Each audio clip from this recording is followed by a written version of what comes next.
Hey guys, welcome back to Fugazi Research Society. I've got a question for you. Have you ever sat down and really thought about unicorns? Are they just the little pastel abominations on the Lisa Frank Trapper keepers of our youth? Are they just the magical cotton candy rascals on little girls' backpacks? Where did they come from? Could it be that they're hiding a deeper, darker origin?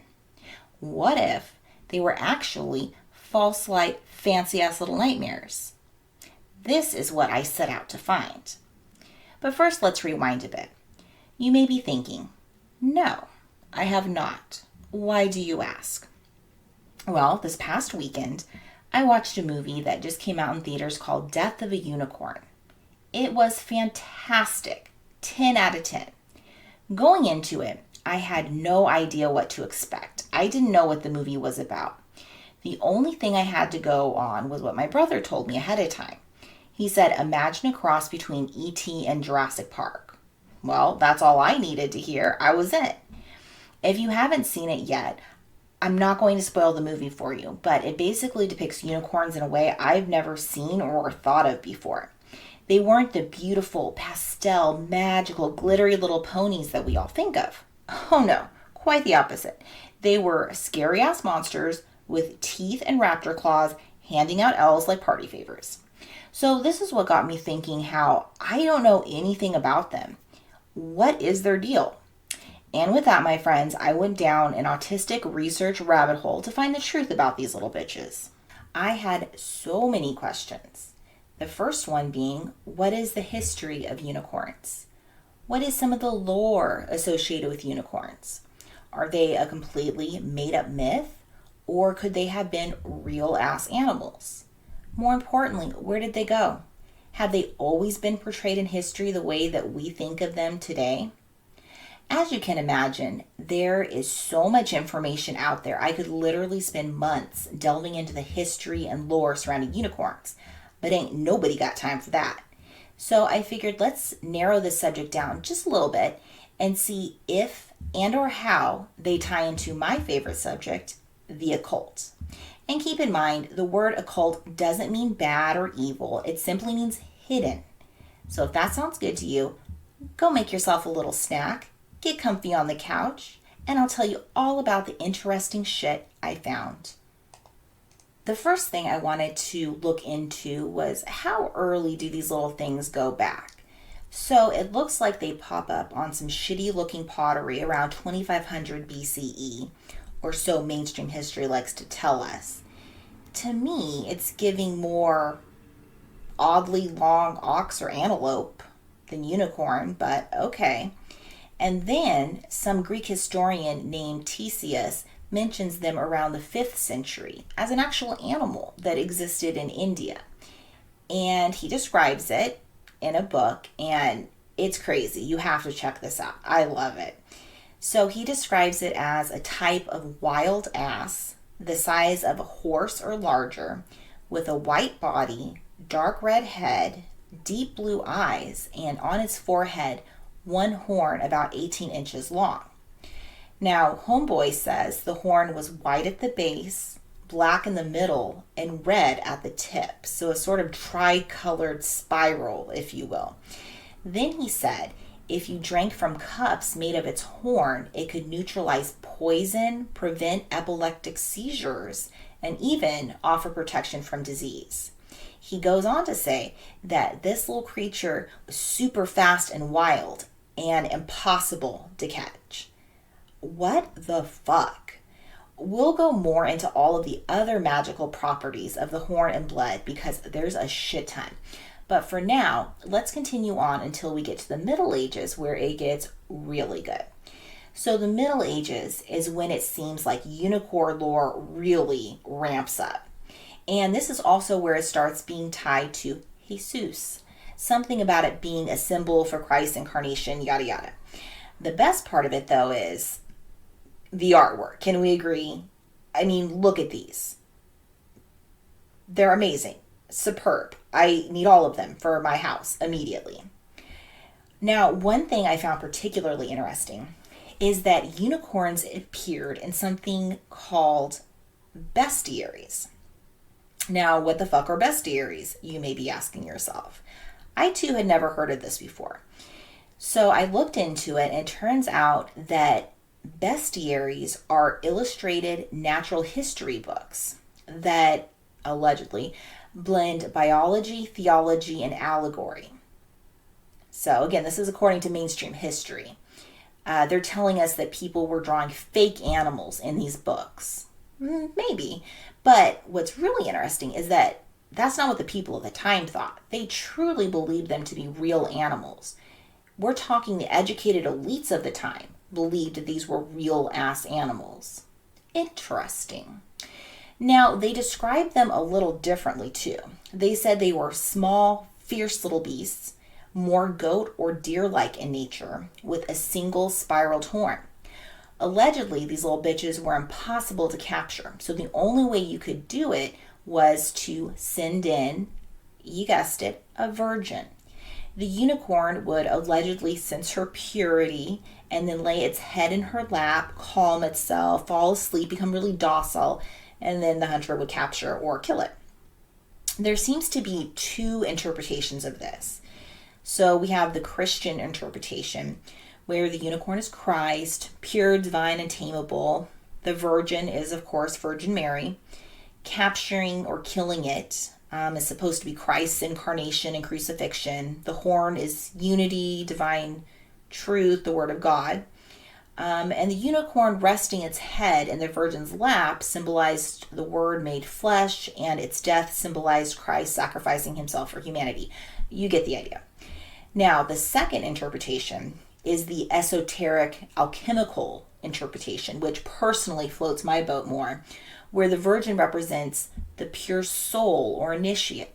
The unicorn was a spiritual force or divine knowledge that could only be accessed by those with inner purity, so not necessarily a real virgin. The horn was viewed as a cosmic wand, a spiritual key, or an energy conduit. Some alchemists even saw the capture of the unicorn as symbolic of the great work, which is taming the wild divine spark within. Again, what's so interesting is that these people of the time believed unicorns to be real ass animals, and it wasn't just the poor dumb peasants. Like, everyone was like, oh yeah, the unicorn, they're real. And they were obsessed. Unicorns become symbols of status and power. So I promised to tell you more about the cool stuff unicorns could do. So let's get into that and try to figure out the reason why people were so obsessed with them. So it looks like the first thing people were obsessed with is the horn of the unicorn. Did you know there's a name for the unicorn horn? I sure didn't. It's called an alicorn, and it's supposed to be the most important part of the creature, both symbolically and magically. People thought it could do some wild shit. It could detect and neutralize poison and protect royalty from assassination. So I could see why kings and nobility would want that shit. It could also heal different diseases like the plague, epilepsy, fevers, cure infertility, and boost virility. But there's more. It could purify the air and ward off demons and curses. It was even believed that if you planted an alicorn in the ground, it would purify the land and make poisonous plants wither away. Another belief was that it could neutralize snake venom from 30 feet away. It's giving very much Philosopher's Stone vibes. Now, allegedly, this stuff was expensive and very sought after.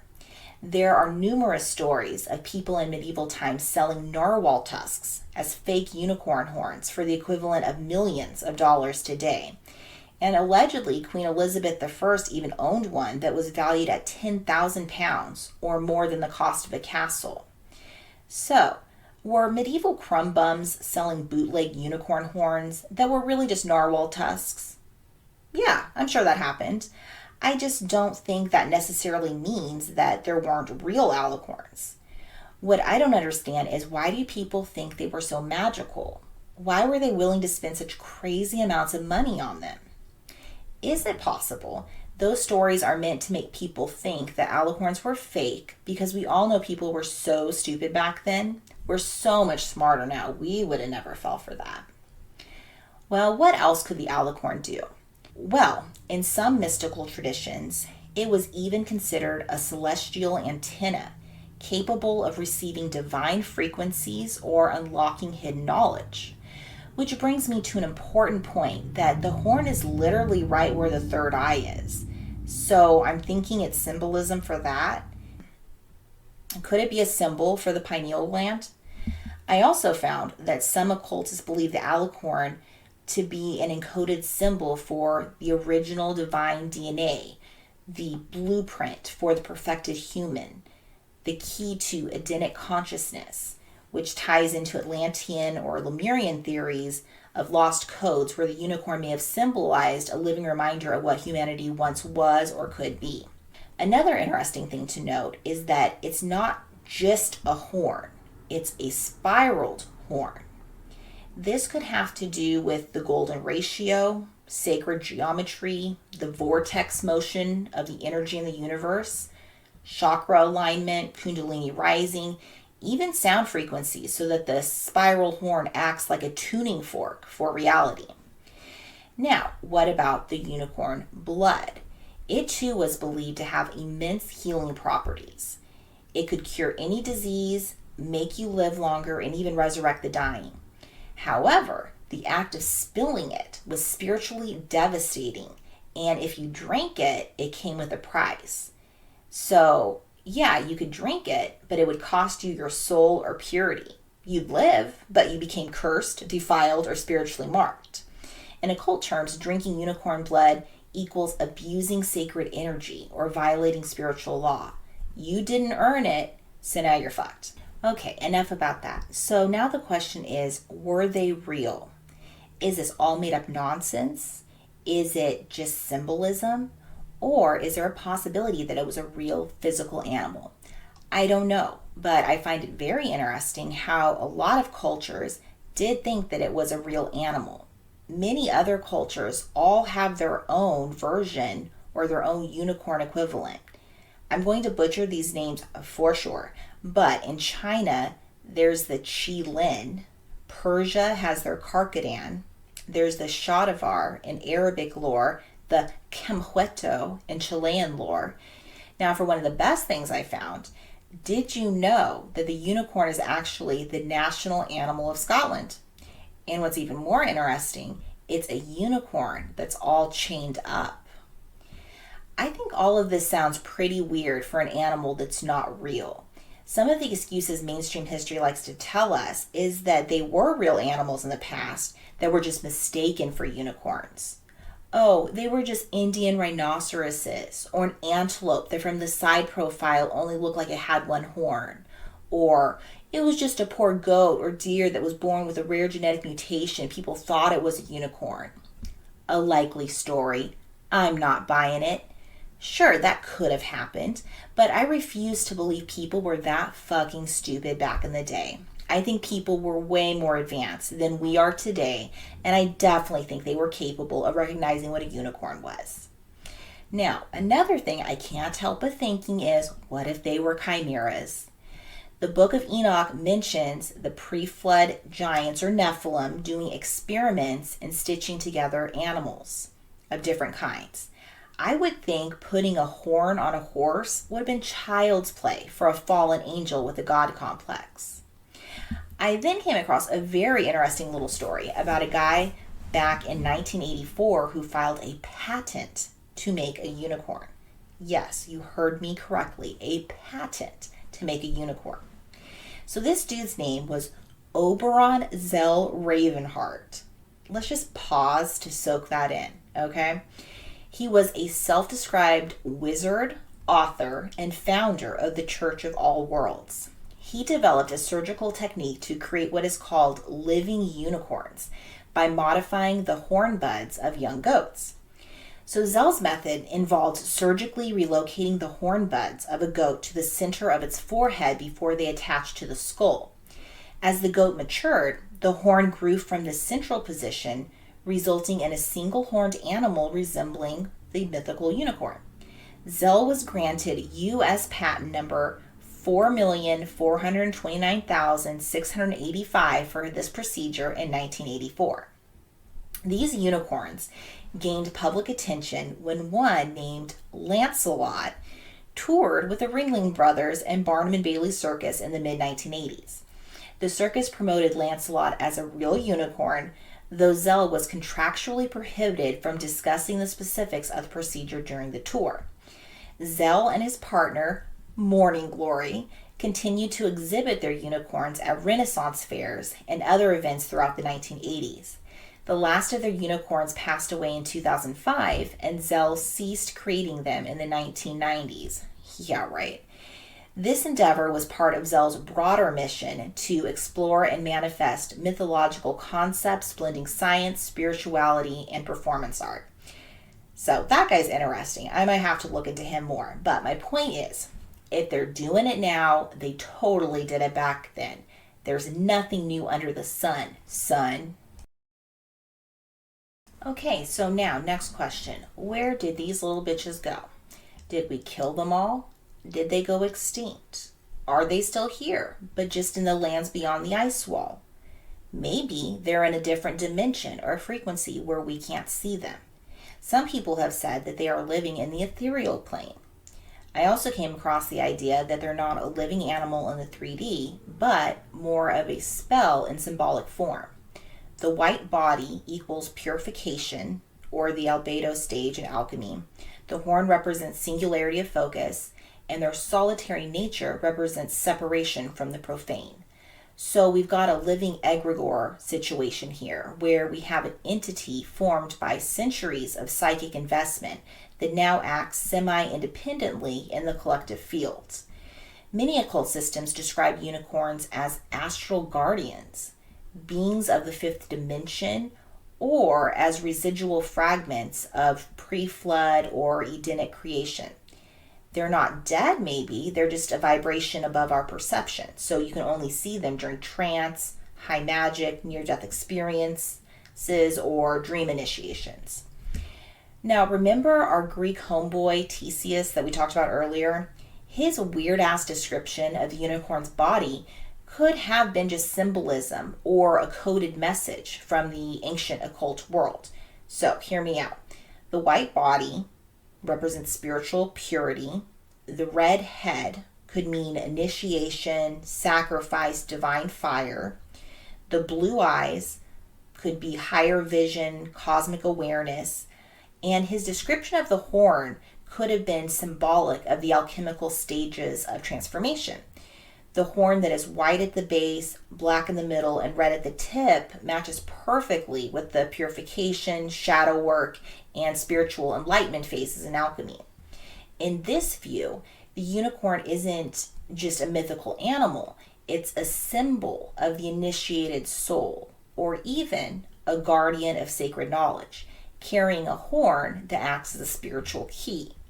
The fact that its blood and horn were said to heal and protect matches exactly with the legends of the Philosopher's Stone and magical elixirs. So instead of fantasy, this unicorn may actually represent the alchemical path to divine power hidden in plain sight. I still think they're chimeras though. Fight me.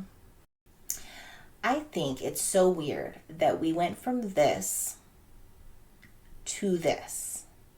What happened? So here is what I think happened.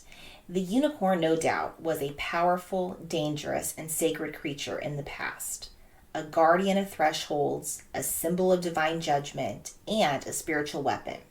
It's a powerful symbol, and what's the best way to strip a symbol of its power? Turn it into a joke. It seems that the alicorn symbolizes the third eye, the spinal kundalini rising, and the alchemical wand. It's tied into divine truth and consciousness expanding. So if you want to obscure and suppress that power, what better way than commercializing it until no one takes it seriously? I also find it weird that the modern unicorn is marketed almost exclusively to children, primarily little girls. I think this could have been done to associate spirituality with silliness. it tells them to grow out of it by adulthood. It also looks to have been deeply tied to feminine power, virginity as spiritual purity, and the goddess archetype. So, patriarchal systems could have rebranded that wild feminine purity into something safe, pink, glittery, a cosmetic version of spiritual womanhood. If the unicorn's single horn is meant to be a symbol of unity, singularity of will, and oneness with the divine, well, that is not what modern systems want. Modern systems are designed to divide us, not unify us. So by mocking the unicorn, the idea of oneness becomes a punchline. Another idea may have to do with the fact that in ancient texts, it often appeared at the end of cycles, at times of purification, and as a harbinger of sacred change. If you rebrand it as a toy, well, it removes its prophetic potential. No one will take it seriously if it shows up in visions or dreams because culture now teaches you it's just kid stuff. And the deeper esoteric idea of spiritual singularity gets buried under the glitter and meme.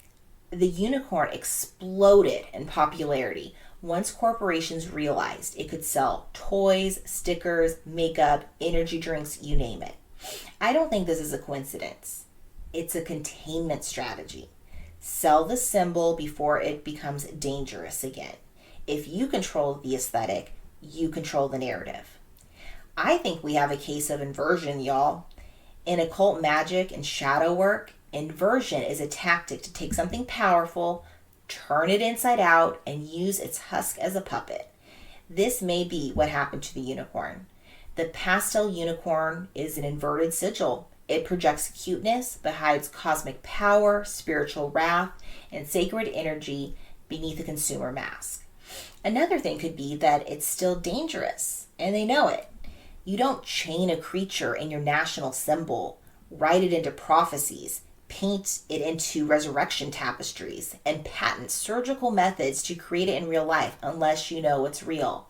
And even if it's not real as an animal, even though I think that's a possibility, if it's more an archetype, a frequency, a force, well, that's the biggest reason why it had to be turned into a joke. Well, that's about it for me, folks. I'm unicorn the fuck out. I never want to see one of these glittery little occult bastards again. I am looking very forward to your comments, though, and I want to learn from you guys. What do you think? Please share with me your best unicorn discoveries, and I'll include the ones that blow my mind in our next episode. As always, I sincerely ask that you please comment, like, and subscribe. We're new and trying to build a community here, so please think about joining. We'd love to have you. We're very grateful that you're here. All right now, see you later, investigators, and remember to always stay fugazi.